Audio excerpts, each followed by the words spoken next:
Well, Melinda and I get a chance to go all over the world, particularly in Africa, where a lot of our health work is.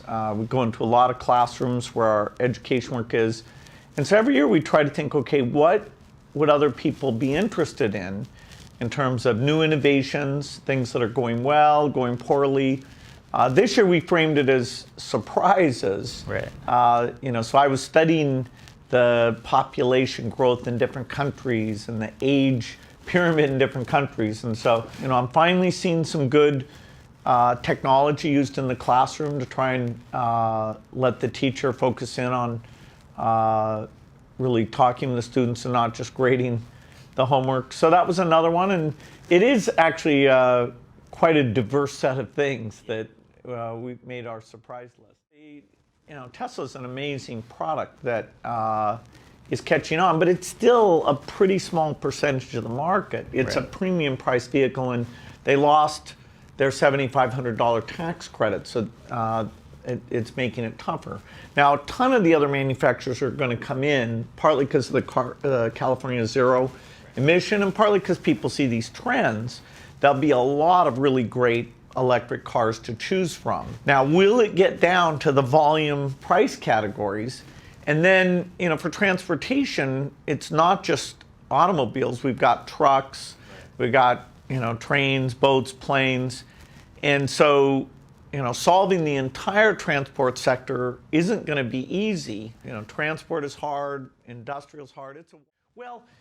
The passenger car, the power output you need is lower than for a truck. So eventually batteries might work for a truck, but it's a far more difficult problem because just the weight is a lot higher there. Even those passenger cars, one thing to be careful of is unless the electric sector has gotten to zero, the electric car is still an emitter because of the indirect emissions from the electricity it uses. Right. And so only in the place where you both get the electric cars to be a high percentage and you get the electric sources to be zero emission, then you've got that passenger transport car piece getting near to zero. So that's what you're trying to do. Well, AI is allowing us to make advances in fields that are really important, like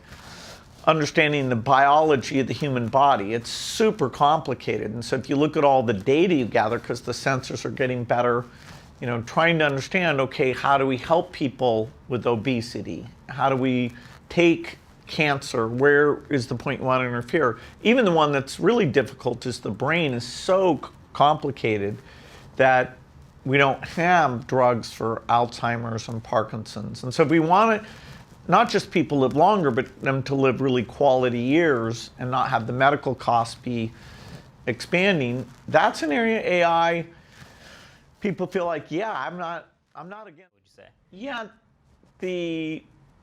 we used to have 10% of all children born would die before they reached 5 years old. That number's now 5%.